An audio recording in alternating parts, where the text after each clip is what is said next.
अभी रिलायंस इंडस्ट्रीज की बात करें तो सेल्स जो है एक्साइज ड्यूटी काटने के बाद नेट लेवल पे लगभग 2,40,000 करोड़ रुपए के आसपास कहीं ना कहीं नंबर्स जो है अनुमान से थोड़े बेहतर आपको दिखाई पड़ रहे हैं। ऑब्वियसली जो सेगमेंटल परफॉर्मेंस है रिटेल की, जियो की, वो डिजिटल सर्विसेज की, वो सब देखने लायक होगी। लेकिन जो अनुमान था जियो के आरपू का वो लगभग था 200 रुपए से लेकर 205 रुपए तक का। और जहां तक कि रिटेल एबिटा का सवाल है, यहां आपको लगभग 5 से 10% के बीच का जो है ग्रोथ दिखने वाला था एबिटा साइड पे। तो जो ओवरऑल एबिटा है वो आया है 40,650 करोड़ रुपए के आसपास का एबिटा जो आपकी स्क्रीन पे आ रहा है। वो पिछले क्वार्टर का था, पिछले साल के सेम क्वार्टर का। वो बढ़ के लगभग 43,789 करोड़ के आसपास आया है। और अगर आप देखें अनुमान जो था लगभग 42,000 करोड़ रुपए के आसपास के एबिटा का था। तो कहीं ना कहीं एबिटा पे एक बड़ा बीट आपको दिखाई दे रहा है। और एबिटा मार्जिन्स जो है वो अब 18.1% से बढ़ के 18.3% के आसपास आते हुए नजर पड़े हैं। तो एबिटा के फ्रंट पे मार्जिन्स भी अगर आप देखें तो एक healthy year on year improvement आपको दिखाई पड़ रहा है।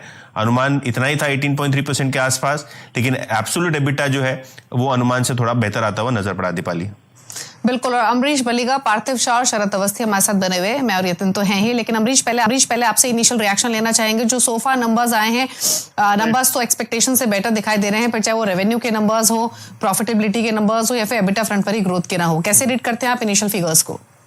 एब्सोल्युटली, जो नंबर्स आए हैं काफी अच्छे आए हैं, क्योंकि जो एक्सपेक्टेड था एबिटा इंक्रीज एक्सपेक्टेड था 5% का।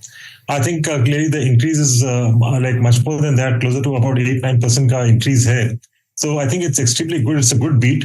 अभी देखना पड़ेगा कि जो सेगमेंटल रेवेन्यूज है वो कैसे रहते हैं, क्योंकि यहाँ पे क्लियरली एक्सपेक्टेड है कि telecom will be the bright spot इस अर्निंग्स में, और retail possibly growth will be limited to about 5 to 6%। Energy overall flat ही रहेगा, पर देखना पड़ेगा कि ये जो बीट आया है ये कहाँ से आया है, टेलीकॉम से आया है कि एनर्जी से आया है कि रिटेल से आया है। इनफैक्ट सेगमेंटल परफॉर्मेंस पे यतिन आना शुरू हुई है।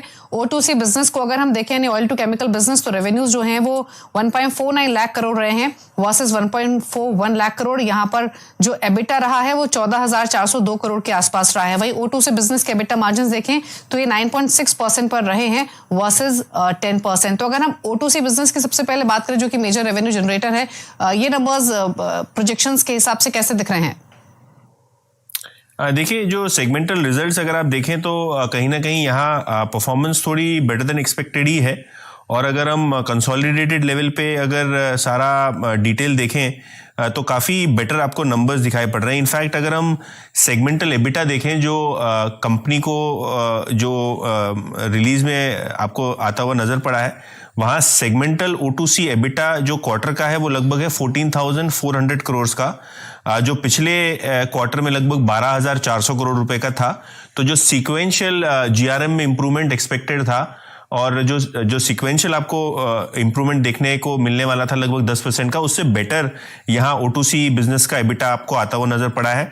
ऑयल एंड गैस बिजनेस में भी अगर आप देखें तो पिछले साल के मुकाबले प्रदर्शन स्टेबल रहा है। 5,500 करोड़ रुपए के आसपास ऑयल एंड गैस सेगमेंट का आपको एबिटा नजर पड़ा है। और रिटेल का एबिटा लगभग आया है 6,840 करोड़ रुपए के आसपास, जो मुझे लगता है एक्सपेक्टेशन से थोड़ा बेटर है। और डिजिटल सर्विसेज यानी जियो प्लेटफॉर्म्स का जो एक्सपेक्टेशन था और जियो का जो प्रदर्शन था, डिजिटल सर्विसेज का जो प्रदर्शन एक्सपेक्टेड था, वो हमारा एस्टिमेट था 16,500 करोड़ रुपए का एबिटा। उसके सामने 16,640 करोड़ रुपए का एबिटा जो है आपको आता हुआ नजर पड़ा है। तो ओवरऑल नंबर आपको ठीक ठाक दिखाई पड़ रहा है।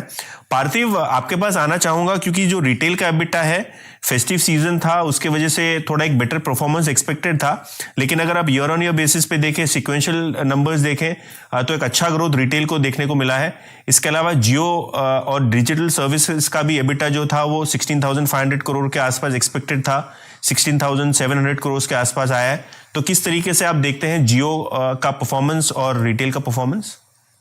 यतिन जी, जियो के अंदर सबसे पहले हम जानते हैं कि इस बार जो आरपू का इम्पैक्ट है वो कंसेंसस एस्टिमेट था एनीवेयर बिटवीन 203 to 207 रुपीज। और हम जानते हैं कि जो आरपू का इम्पैक्ट है वो अभी भी आते आते और 1-2 क्वार्टर्स लगेंगे, बिकॉज काफी सब्सक्राइबर्स के अंदर लैग रहती है इन terms of the incremental ARPU. Plus I think data ये देखना रहेगा कि जो जियो फाइबर है और जो ब्रॉडबैंड सर्विसेज है जो Jio as a telecom company service देती है, उसमें जनरली आरपू ज्यादा रहता है, 500 to 600 रुपीज पर सब्सक्राइबर रहता है, तो उससे भी आगे जाते हमें लग रहा है कि इंक्रीमेंटल इम्पैक्ट आएगा। तो ये क्वार्टर आई थिंक जो जियो है उसके लिए तो we were very very upbeat के काफी स्ट्रॉन्ग और रेजिलियंट रहेगा। और दूसरी अच्छी बात यह है कि लास्ट क्वार्टर में इन्होंने थोड़े सब्सक्राइबर्स घुमाए थे, लेकिन ये क्वार्टर में आई थिंक काफी सब्सक्राइबर बेस रिकूप हुआ था। तो आई थिंक मुझे लग रहा है कि net net Jio has done very well. Retail की बात करें तो रिलायंस हमेशा ये कमेंट्री दी थी पिछले 2 क्वार्टर से कि काफी स्टोर जो एक्सपेंशन पास्ट में किए थे उसके स्टोर रैशनलाइजेशन पे उनका फोकस रहेगा, प्रॉफिटेबिलिटी इंप्रूव करने में फोकस रहेगा। और जिस तरह का फेस्टिव सीजन था मुझे लग रहा है कि फुटफॉल काफी स्ट्रांग रहे, तो I think retail has positively surprise this quarter because यहाँ पे ज्यादा उम्मीदें नहीं थी कि बड़ा ग्रोथ दिखे, बिकॉज कंसेंसस एस्टिमेट 5% ग्रोथ का था।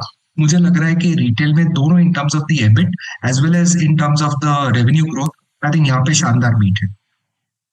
इसके अलावा जो रिटेल सेगमेंट है उसके बारे में भी इन्होंने कहा है कि जो कहीं ना कहीं जो राइट प्रोडक्ट मिक्स है, राइट टाइमिंग और राइट चैनल है, उसको एस्टैब्लिश करने की कोशिश की गई रिटेल सेगमेंट में। और कहीं ना कहीं जो कस्टमर का एक्सपीरियंस है प्रोडक्ट बास्केट को बढ़ा के वहाँ भी कहीं ना कहीं एक इम्प्रूवमेंट आपने देखा है रिटेल कारोबार को होते हुए, जो कमेंट आ रहा है मुकेश अंबानी जी का। और जहाँ तक कि जियो का सवाल है, 5G नेटवर्क्स पे काफ़ी शानदार कंपनी ने एक एक्सपेंशन किया है, केपेक्स किया है, और कहीं ना कहीं जो कटिंग एज टेक्नोलॉजी है दूसरे टेलीकॉम प्लेयर्स के मुकाबले, जियो का आपको दिख रहा है कि जो यूज़र अपग्रेडिंग हो रहा है 5G नेटवर्क के थ्रू, कहीं ना कहीं इसका एक बेनिफिट कस्टमर को हो रहा है एक काफ़ी अच्छे प्राइस पॉइंट पे।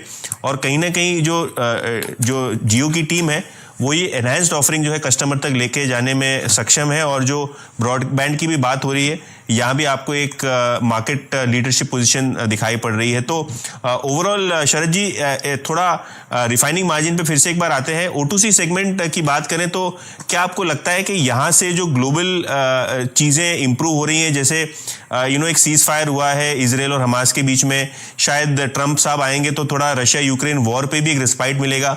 तो ओवरऑल इस ग्लोबल सिनेरियो में क्या आपको लगता है क्रैक्स और रिफाइनिंग मार्जिन्स बॉटम हो चुके हैं और यहाँ से एक फर्दर इंप्रूवमेंट रिलायंस जैसी कंपनीज को मिलेगा, थोड़ा बहुत बेनिफिट यहाँ आपको होता हुआ दिखाई पड़ेगा? क्योंकि सिंगापुर GRMs काफ़ी टाइम तक लैकलस्टर दिखाई पड़ रहे हैं। जी बिल्कुल, मुझे लगता है जैसे जैसे ये नॉर्मलाइज होता है, डिमांड सिनेरियो नॉर्मलाइज हो जाता है, और जब रॉ मटेरियल फिनिश प्रोडक्ट्स में बहुत ज़्यादा वोलेटिलिटी रहती है तो ऑब्वियसली रिफाइनिंग को भी इम्पैक्ट पड़ता है। और जहाँ तक रिलायंस की सोर्सिंग की बात है, रिलायंस ने रशिया से ऑब्वियसली लॉन्ग टर्म डील्स वगैरह सब साइन कर रखी है तेल की। बाकी भी जो लॉन्ग टर्म कॉन्ट्रैक्ट्स है उसको भी उन्होंने रिन्यू किया है। तो सैंक्शंस का ऑब्वियसली इम्पैक्ट पड़ता है उसमें लॉन्ग टर्म में। बट अगर ये रशिया यूक्रेन टेंशन भी जिस तरीके से हम लोग एक्सपेक्ट कर रहे हैं कि नॉर्मलाइज हो जाएगा, तो अगर रशिया यूक्रेन टेंशन भी नॉर्मलाइज होती है तो मुझे लगता है काफी हद तक जो ग्लोबल ट्रेड है एक मेजर रॉ मटेरियल का, ऑयल एंड गैस का, तो वो काफी हद तक स्टेबलाइज हो जाता है। और वो स्टेबलाइज होने की वजह से मुझे लगता है काफी हद तक आपको GRMs में भी एक कंसिडरेबल स्टेबलाइजेशन दिखाई देगी। बहुत ज्यादा जो वोलेटिलिटी रही है क्वार्टर ऑन क्वार्टर नंबर्स में, बहुत एबरेशन रही है दोनों साइड पे, ऊपर भी नीचे भी, तो वो मुझे लगता है एक नॉर्मलाइज हो जाएगा। तो किसी भी बिजनेस के लिए जो स्प्रेड्स पे ऑपरेट करता है उसके लिए काफी बढ़िया है, क्योंकि पूरी पेटकेम चेन में भी जो आपकी क्रैक्स है, जो आपकी डिफरेंसेस है, उसमें भी काफी फर्क पड़ता है इस टाइप की वोलेटिलिटी का। तो मुझे लगता है ग्लोबली स्टेबल सिनेरियो पूरे पेटकेम और O2C बिजनेस के लिए काफी फायदेमंद रहेगा। जी अच्छा पार्थिव, आप अभी थोड़ी देर पहले जियो की परफॉर्मेंस पर कमेंट कर रहे थे। एक चीज और आपसे यहाँ पर समझना चाहेंगे, जब 5G नेटवर्क रोल आउट किया था तब 108 मिलियन सब्सक्राइबर्स के साथ रोल आउट किया था, और इस क्वार्टर में जो आंकड़ा है वो 170 मिलियन के आसपास का है। Over the period of time जो ग्रोथ रही है उसे आप कैसे देखते हैं? दूसरी बात जो कमेंट आया है वो ये है कि बेटर मिक्स और साथ ही साथ टैरिफ इम्पैक्ट की वजह से भी जियो की परफॉर्मेंस बेटर दिखाई दी है, और अभी भी जो टैरिफ हाइक का फुल्ली इम्पैक्ट है वो अगले फ्यू मंथ्स में आना बाकी है। कंसीडरिंग कि शायद इस सेक्टर में जो ये टैरिफ हाइक वॉर है वो कंटिन्यू हो सकती है, कैसे देखते हैं आप आगे जाते हुए जियो की परफॉर्मेंस?